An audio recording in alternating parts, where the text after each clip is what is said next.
de cúmulos vamos a usar... Hola, ¿qué tal? En este video vamos a revisar un cuaderno en Google Colab para hacer análisis de cúmulos. Vamos a usar el algoritmo de K-means. Pueden ver más información en Wikipedia o en otros sitios de su interés. Y lo vamos a usar en el lenguaje de programación Python, porque es probablemente uno de los lenguajes, si no es el lenguaje más usado actualmente en aprendizaje por computadora, en análisis de datos y en inteligencia artificial, probablemente. Y vamos a usar varias de sus bibliotecas. Una biblioteca para cargar los datos, se llama Pandas. Una biblioteca de procesamiento numérico, que vamos a ver más adelante, y una biblioteca para hacer el análisis de cúmulos y específicamente para K-means, ¿ok? Y al final, para hacer la representación gráfica, vamos a usar otra biblioteca que reduce, básicamente lo que hace es lo que se conoce como reducción de la dimensionalidad, de manera que podamos tener datos en una dimensionalidad muy alta, o sea, quiere decir con muchas variables, y reducirla a dos dimensiones para poderlas ver gráficamente, ¿ok? Entonces, aquí está la biblioteca gráfica, que es NumPy, la biblioteca para el análisis de datos, que es Pandas, y las dos bibliotecas, parte de scikit-learn, que son básicamente para hacer análisis de cúmulos y para la reducción de dimensionalidad. Entonces vamos a usar todo esto, ya lo corrimos. Además, bueno, como estamos corriendo el dato remotamente, no nada más, no es tan fácil, digamos, subir un archivo y analizarlo, sino que tenemos que hacer todo un protocolo para subir el archivo a Google Colab. Entonces vamos a usar bibliotecas para ello, que son estas dos, y además para los gráficos vamos a necesitar una biblioteca más, se llama Matplotlib, en particular su elemento que se conoce como pyplot, ¿ok? Entonces vamos a correr ese también, ya está todo cargado. Y entonces lo primero que vamos a hacer pues es subir el archivo de datos. Vamos a trabajar con archivos en formato CSV, que es un formato básicamente valores separados por comas, que se usa muy generalmente para compartir archivos, hojas de cálculo en un formato estándar que no depende tanto de la aplicación.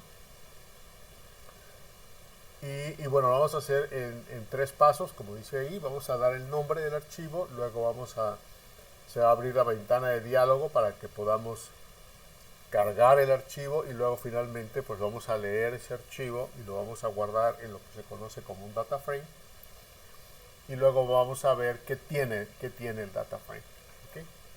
Entonces vamos a correr esta parte del código, voy a preguntar el nombre del archivo. Bajé datos, por poner un ejemplo, bajé datos de Planea de 2015, la evaluación Planea en 2015, convertí los archivos en uno de los archivos a CSV,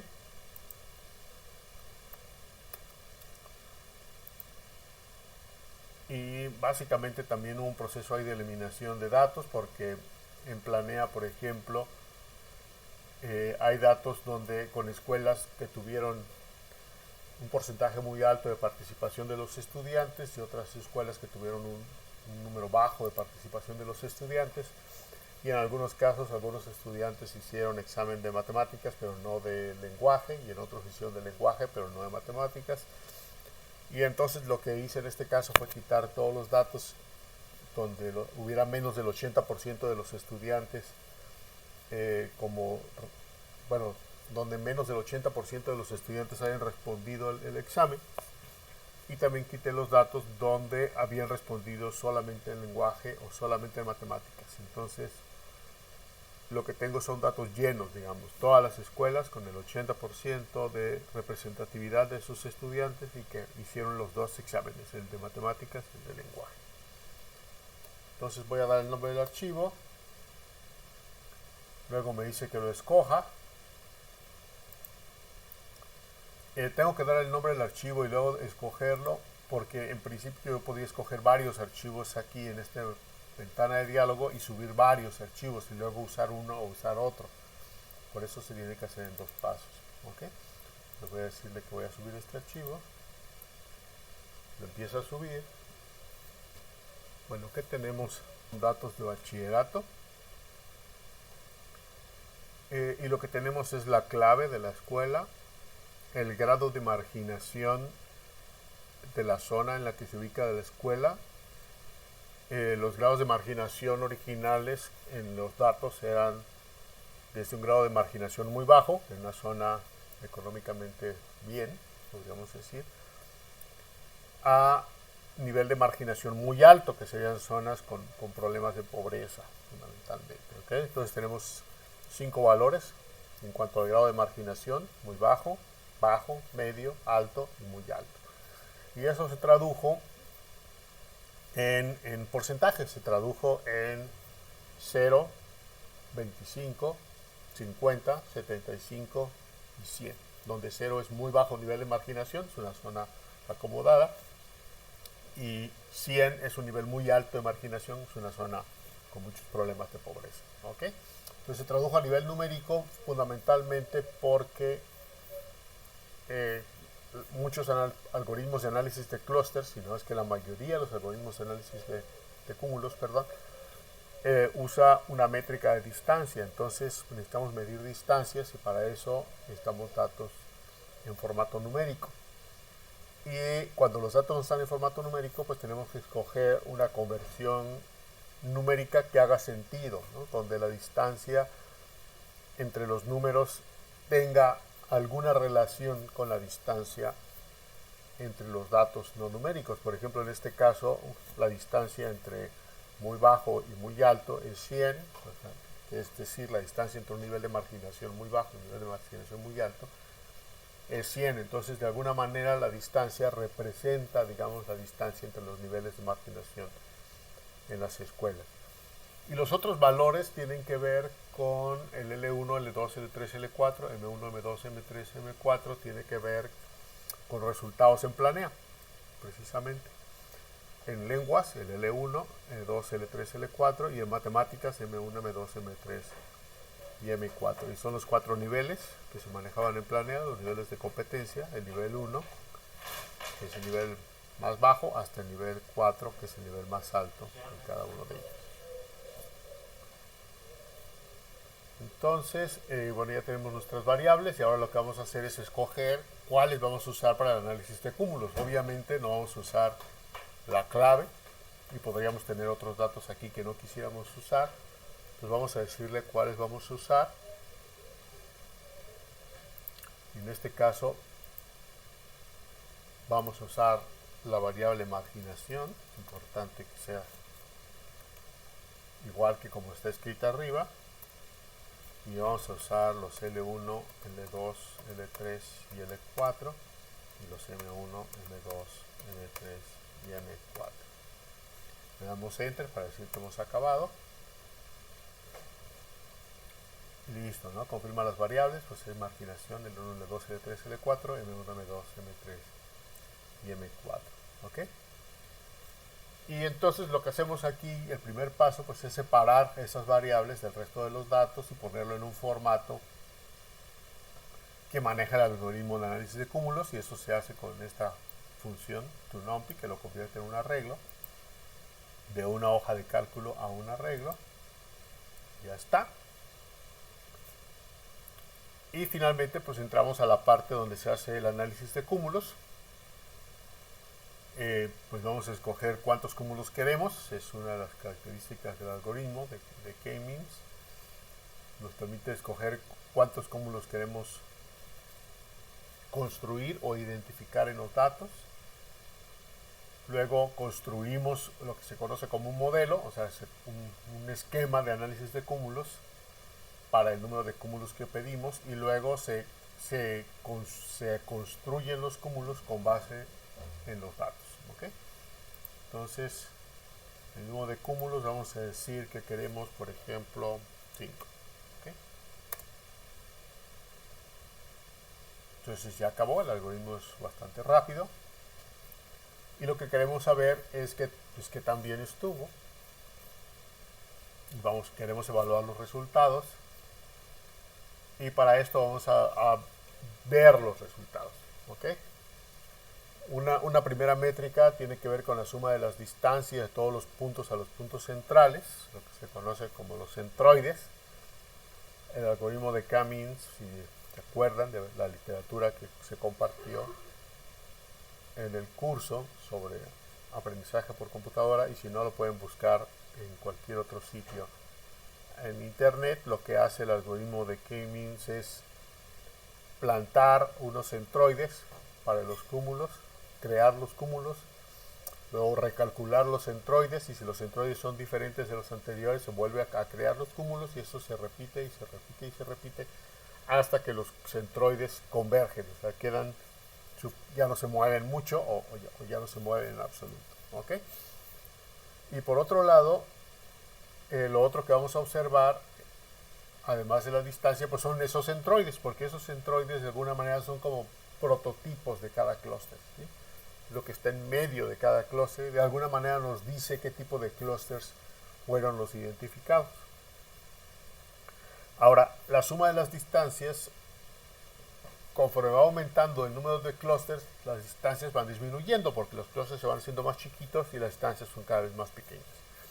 Pero tener muchos clústeres, que sería la distancia mínima, donde cada punto fuera un clúster, por ejemplo, sería la distancia mínima, 0, pero no nos sirve de nada, ¿sí? Y un solo clúster pues tampoco nos dice mucho, entonces es encontrar como un punto intermedio, y esto generalmente se hace iterando el algoritmo varias veces, manualmente, y observando cuando la ganancia en esta distancia, o la pérdida en esta distancia, más bien conforme se va aumentando el número de clústeres, ya no es mucha. ¿Sí? Entonces nos quedamos con el último momento en que el cambio fue importante. Okay, entonces vamos a ver cuáles fueron los resultados en este caso. Y lo que nos dice pues es que la suma de las distancias es un número grande, porque son miles, cientos de miles de datos. Es importante guardar este valor. Entonces lo vamos a guardar en algún lugar. Y nos da la lista de los centroides. Y entonces, a grosso modo, que tenemos por aquí, tenemos dos centroides con un alto grado de marginación, cerca del 75%, o sea, alto, no muy alto, sino lo está poniendo en alto. Y tenemos 3 centroides con bajo grado de marginación, entre el 0 y el 25%, o sea, bajo tirando a muy bajo. ¿Okay? Ahora, en este caso, en el primer renglón, tenemos un alto grado de marginación, pero si se fijan, el nivel 1 es más bajo aquí que acá. ¿Sí? Y el nivel 4 es más bajo, perdón, y el nivel 1 en matemáticas, el nivel 1 en lenguaje es más bajo aquí que acá, y el nivel 1 en lenguaje es más bajo aquí que acá, y el nivel 1 en matemáticas es más bajo arriba que abajo. ¿Okay? Entonces pareciera que tenemos como dos tipos de escuelas con diferente nivel de desempeño. Escuelas con un alto grado de marginación y un nivel relativamente alto, y escuelas con un alto grado de marginación pero con un desempeño pues bastante bajo, ¿sí? 68% y 79% en el nivel 1 en lenguaje y en matemáticas. Y las escuelas en buena zona, entre el 10 y el 15, pues básicamente tenemos como los 3 niveles. El nivel alto, donde tenemos un buen desempeño, relativamente buen desempeño en lenguaje y en matemáticas, comparadas con otras dos donde el nivel de desempeño pues es más bajo, o bastante más bajo, cercano o incluso abajo que las zonas con alto grado de marginación, que sería este caso aquí. ¿Sí? Entonces podríamos decir que tenemos 5 cúmulos, 2 cúmulos para escuelas en zonas de alto grado de marginación, pero con diferente desempeño, y tenemos otros 3 cúmulos para escuelas en buena zona, pero con desempeño bajo y desempeños relativamente más altos. ¿Sí? Entonces nos da una idea de cómo, de por qué, de cómo está organizando los cúmulos. ¿Ok? Entonces necesitaremos guardar este valor, lo vamos a poner aquí tantito. Vamos a poner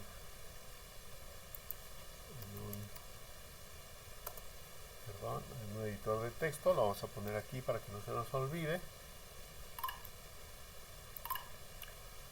Y ahora lo que vamos a hacer es visualizar los cúmulos para ver cómo los vemos gráficamente. ¿Okay?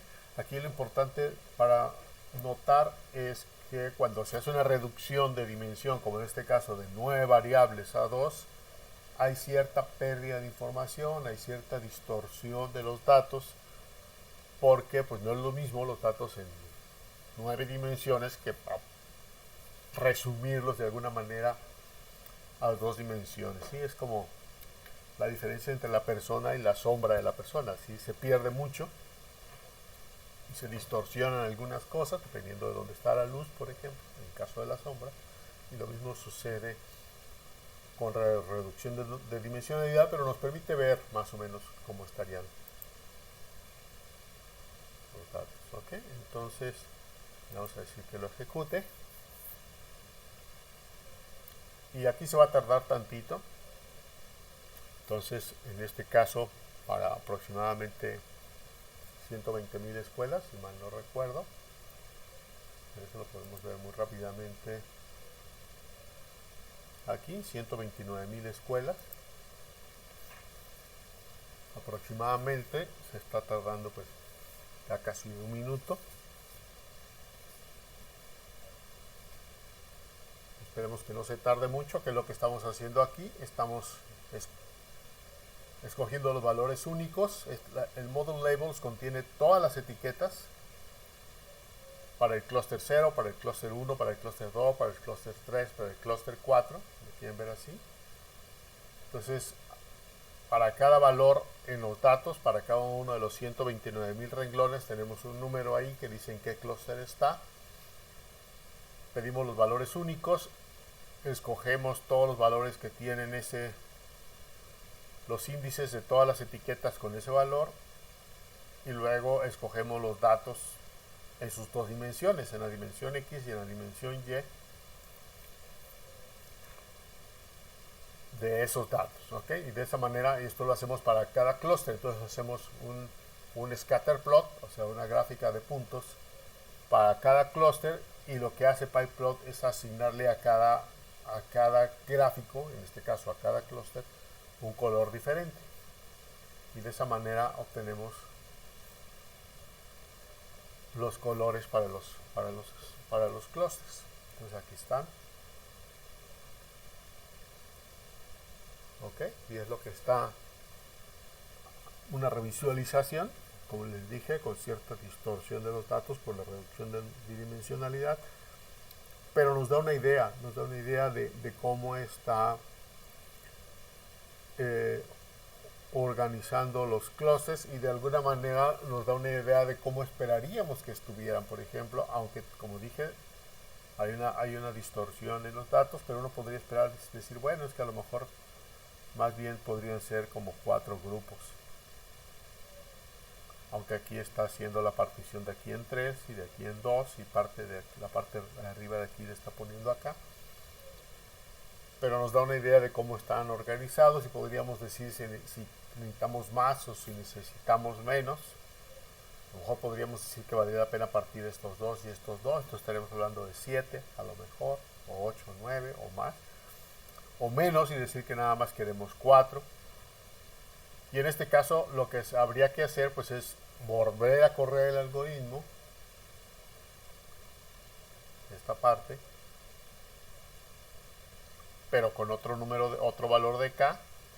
Vamos a decir, si escogimos 5, podemos escoger, escogimos 5, podemos escoger 6 o 4 o 8 y ver que también se comporta esto. Por ejemplo, esto lo podemos hacer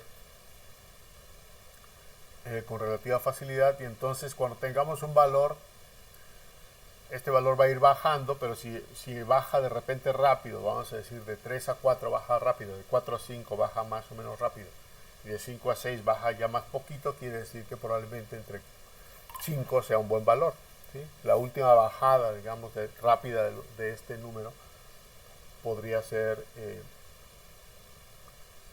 un buen número de clústeres, ¿ok?